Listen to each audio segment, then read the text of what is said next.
தமிழ் ஜனம் குடும்பத்தினருக்கு வணக்கம். டெல்லியில் போய் பெரிய பெரிய இராணுவ அதிகாரிகளை சந்திக்கும் போதோ அல்லது நம்மளுடைய நேஷனல் செக்யூரிட்டி அட்வைசிங் டீமில் இருக்கக்கூடிய பெரிய அதிகாரிகளை சந்திக்கும் போது அவங்கக்கிட்ட நான் ஒரு கேள்வி கேட்குறது உண்டு.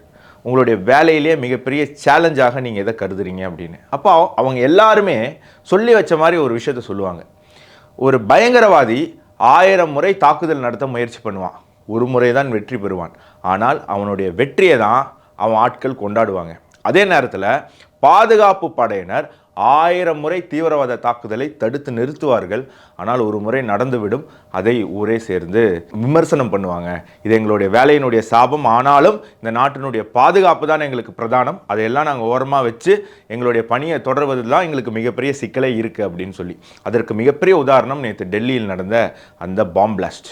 ஒரு துயரமான சம்பவம். அது தடுத்து நிறுத்தி இருக்க வேண்டும், அது தடுத்து நிறுத்தப்பட முடியலை. ஆனால் அதே நேரத்தில் கடந்த 30 நாட்களில் நம்மளுடைய பாதுகாப்பு படையினர் எவ்வளவு தாக்குதலை தடுத்து நிறுத்தியிருக்காங்க அப்படின்னு சொன்னால் அது விரலை விட்டு எண்ண முடியாத அளவுக்கு ஏகப்பட்ட தாக்குதல் நாடு முழுக்க நிறுத்தியிருக்காங்க. நீங்கள் இந்த சார்ட் பாருங்கள். அக்டோபர் 9ஆம் தேதி பஞ்சாப் போலீஸ் ஜலந்தரில் 2 பயங்கரவாதிகளை கைது பண்ணுறாங்க. அது மட்டும் கிடையாது, அதே அக்டோபர் 15ஆம் தேதி அதே பஞ்சாப் அங்க இருக்கக்கூடிய 3 பேரை 10 பிஸ்டல் மற்றும் 500 கிராம் ஓபிஎம்மோட பாகிஸ்தான் தொடர்புடைய பயங்கரவாதிகளை கைது பண்ணியிருக்காங்க. அதற்கப்புறம் அக்டோபர் 17ஆம் தேதி ஆந்திரா பிரதேஷில் உத்தரப்பிரதேஷ் மகாராஷ்டிராவில் இருக்கக்கூடிய டெரர் லிங்க் சம்பந்தமான ஆட்களை ஆந்திரா போலீஸ் கைது பண்ணியிருக்கு. அதை தொடர்ந்து அக்டோபர் 24ஆம் தேதி ஃபிதாயின் அட்டாக் நடத்த முயற்சி பண்ண 2 சஸ்பெக்டட் டெரரிஸ்ட்டை டெல்லி போலீஸ் கைது பண்ணுது. அக்டோபர் 28ஆம் தேதி மகாராஷ்டிராவுடைய anti terror squad Pune techie, அதாவது சாஃப்ட்வேர் இன்ஜினியர் ஆனா தீவிரவாதி ஜுபேர் அப்படிங்கிற ஒருத்தனை கைது பண்றாங்க. அல்கைதாவோட தொடர்பு இருக்கு அப்படின்னு சொல்லி அவன் மேல UAPAவை சுமத்துறாங்க. அதற்கப்புறம் நவம்பர் 7ஆம் தேதி ஒரு மதகுரு, இஸ்லாமிய மதகுரு மற்றும் ராஜஸ்தான்ல இந்த டெரர் லிங்கோட சம்பந்தப்பட்ட 4 பேரை அங்க கைது பண்றாங்க. நவம்பர் 9ஆம் தேதி குஜராத்தினுடைய ஆன்டி டெரர் ஸ்குவாடு ISIS தொடர்புடைய 3 பேரை கைது பண்றாங்க. அதற்கப்புறம் நவம்பர் 10ஆம் தேதி 2900 கிலோ வெடிமருந்துகள், 5 கிலோ ஹெவி மெட்டல் இதோட சேர்த்து பெரிய ஒரு தீவிரவாத தாக்குதலை நடத்த முயற்சி பண்ண ஒரு குழுவை டெல்லி NCR உடைய ஃபரீதாபாத்தில் போலீஸ் அரெஸ்ட் பண்ணுது. ஸோ கடந்த 30 நாளில் இது எதுவுமே நடந்திருக்கலன்னு வைங்களேன், இந்நேரம் இந்தியாவில் பல நூறு கணக்கான தீவிரவாத தாக்குதல் நடைபெற்றிருக்கும், ஆயிரக்கணக்கான இந்தியர்கள் கொல்லப்பட்டிருப்பார்கள். ஸோ இந்த மாதிரி ஒரு துயர சம்பவத்தை தடுத்து நிறுத்தி இருக்கக்கூடிய நம்மளுடைய பாதுகாப்பு படையினருக்கு மிகப்பெரிய ஒரு பாராட்டுகள். ஏன்னா இந்த மாதிரி நேரத்தில் உங்களை பாராட்டுறதுக்கு ஆள் இருக்க மாட்டாங்க.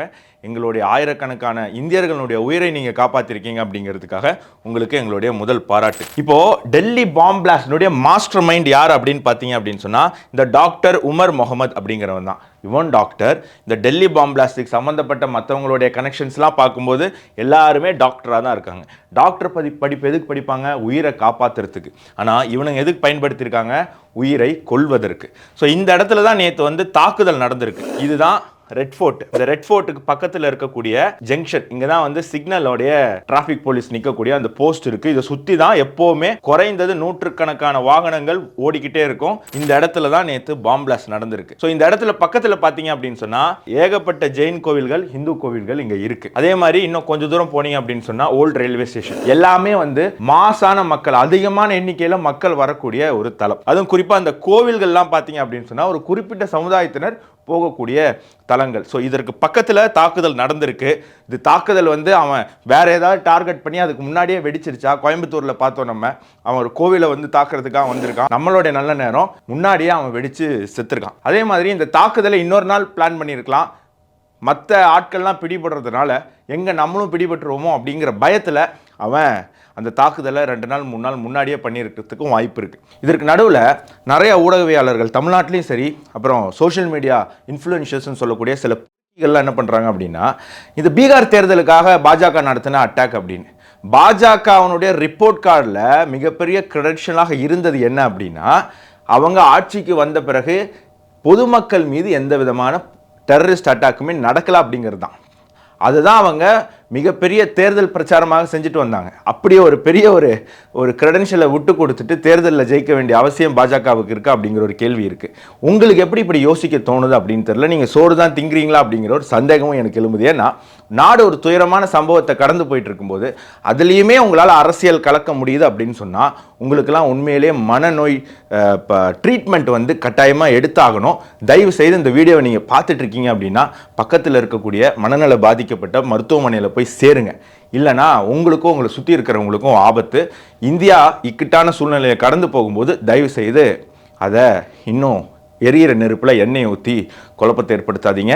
நீங்கள் நினைக்கக்கூடிய எந்த அசம்பாவிதமும் இந்தியாவில் நடக்காது அப்படின்னு சொல்லிக்கிறேன். நேயர்களே, இன்னொரு வீடியோவில் சந்திப்போம். நன்றி, வணக்கம், ஜெய்ஹிந்த்.